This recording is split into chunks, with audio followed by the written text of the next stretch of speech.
अच्छा, इस वीडियो में आपको बताने जा रहा हूँ कि 3 रीडिंग जो किलर टिप्स हैं वो समझें क्या होता है। अब ये देखिए, सबसे पहले जो गलती कर रहे हैं स्टूडेंट्स, अब लेट्स से बुक 1 पकड़ ली मैंने, ये लिसनिंग जो होती है याद रखें, अगर आप पेपर बेस्ड पेपर कर रहे हैं या कंप्यूटर बेस्ड पेपर कर रहे हैं, चाहे उसके अंदर वो एकेडमिक का जनरल, तो एकेडमिक और जनरल यूके वाइज जनरल जो है उसकी लिसनिंग सेम होती है। फ़र्क कहाँ पड़ेगा? रीडिंग में। अब स्टूडेंट गलती करते हैं, वो रीडिंग शुरू कर देते हैं ये वाली, यहाँ से मैं बुक 1 इसलिए दिखा रहा हूँ, बुक 1 सबको पता होती है, ये रीडिंग शुरू कर देते हैं। यहाँ पे भी स्टूडेंट सारे एक ही गलती कर रहे हैं, ये रीडिंग शुरू करते हैं। ये रीडिंग प्राइम ना कीजिए, ये एकेडमिक रीडिंग है, ये आपने नहीं करनी, ठीक है। तो गौर से पूरी वीडियो को देखिए, इसमें बड़ी इंफॉर्मेटिव चीज़ मैं आपको बता लगा रीडिंग के हवाले से।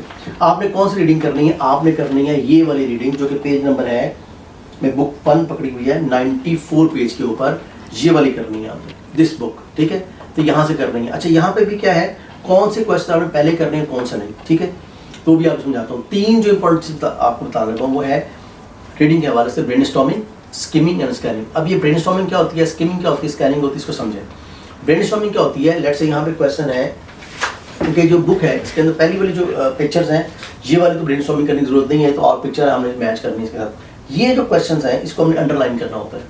तो आपने क्या करना है, क्वेश्चन 8 से लेके क्वेश्चन 5 से लेके क्वेश्चन 8 तक लेट्स से पढ़ लिया।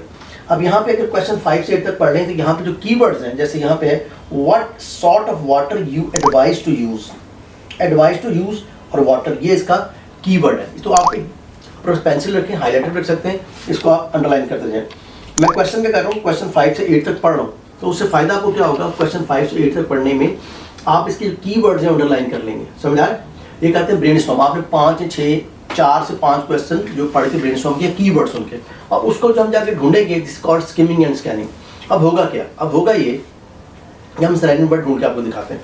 ये देखें, मैंने अंडरलाइन कर लिए, what factors make you decide on the quantity steam you use, what should do you if you iron starts to drip water, what could damage your iron।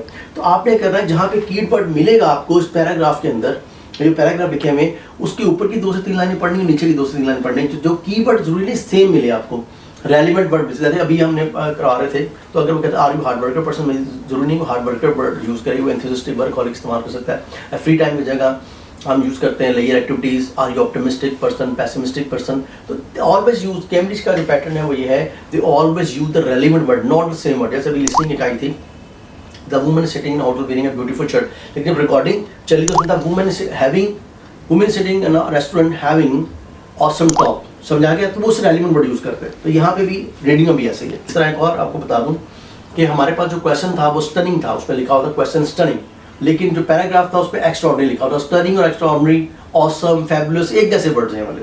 अब यहाँ पे जैसे मैंने आपको शॉर्ट आउट करके बताया कि what sort of water are advise to use, तो आपने देखा वाटर की बात कहाँ पे हो रही है, बजाय कि आप सारे पैराग्राफ में पढ़ना शुरू करें। तो रीडिंग में सबसे जरूरी जो चीज़ है, अपनी रीडिंग तेज करने के लिए आपने पेंसिलिंग तेज करनी है, अपनी आइज तेज करनी है, समझा रहे कि आइज को आपने पढ़ना नहीं है, मूव करना है, क्योंकि हम वर्ड ढूंढ रहे हैं। तो वाटर की यहाँ बात हो रही है, वहाँ पर रुक जाए। लेट्स से पैराग्राफ 1 में है, 2 में है, 3 में है, अगर आपको नजर आ रहा है।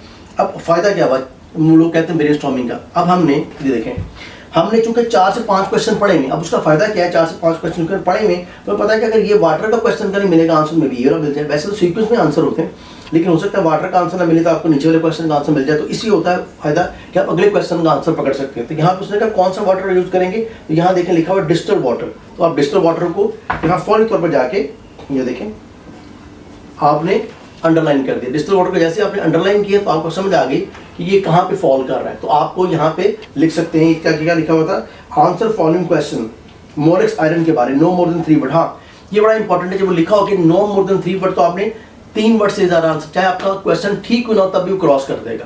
तो ये बड़ा इंपॉर्टेंट है, आप 1 वर्ड में आंसर दे दें, 2 में दे दें, बट नॉट सेंटेंस मेकिंग नहीं करनी है यहाँ पे। जस्ट यहाँ क्या करना है आपने, यहाँ पे आपने जस्ट वर्डिंग में आंसर देना चाहिए, ठीक है। तो यहाँ पे हमारा दूसरा क्वेश्चन है, कहता है what factor makes you decide to quantity of steam to use, कितनी क्वांटिटी इस्तेमाल करेंगे, तो फैब्रिक के ऊपर कितना इस्तेमाल करेंगे उससे रेलिवेंट था। फिर अगला है कि what should you do if your iron starts to drip water, तो ये वाटर का इस्तेमाल हो रहा है, लेकिन आयरन ड्रिप वाटर का इस्तेमाल हो रहा है। तो ये किस पैराग्राफ में आएगा, जहाँ पे इसकी बात हो रही है आयरन से रेलिवेंट, और उसके बाद हो रहा है what could damage your iron if you could not clean it. अब लास्ट में आखिरी क्वेश्चन है, तो हम इसको यहाँ नहीं ढूंढेंगे, हम इसको यहाँ ढूंढेंगे।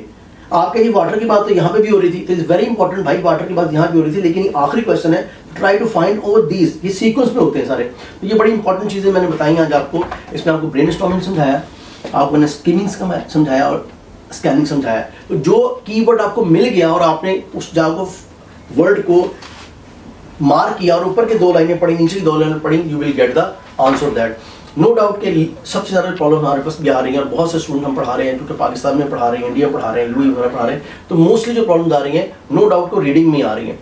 कई स्टूडेंट जाकर 2.5 पे स्टक हो रहे हैं, कुछ 3 पे स्टक हो रहे हैं, तो वी नीड 4 बैंड। और याद रखें कि अगर किसी बच्चे का भी बैंड चाहे 6 है ओवरऑल, लेकिन किसी मॉड्यूल में भी अगर उसका लिसनिंग, स्पीकिंग, रीडिंग, राइटिंग किसी मॉड्यूल में भी 4 से लेस देन 4 है, वो कंसीडर नहीं होगा, ही और she has to appear again in that. और मुझसे बाद में एक ही क्वेश्चन पूछा जा रहा है कि जिस सर बता देंगे रीडिंग में फेल हुआ तो रीडिंग का ही मॉड्यूल का पेपर देना पड़ेगा, सब में देना पड़ेगा। अभी पाकिस्तान में पॉलिसी नहीं आई, क्योंकि पूरी दुनिया में नहीं आई। हम कोशिश ज़रूर कर रहे हैं, ईमेल्स कर रहे हैं कि अगर किसी बच्चे का भी आप टेस्ट लेते हैं और लेट से वो रीडिंग में रह गया, लिसनिंग में रह गया, तो अभी तक ये अपॉर्चुनिटी नहीं है कि अकेला वही उसी मॉड्यूल का पेपर देगा और सब मॉड्यूल के ही पेपर देगा।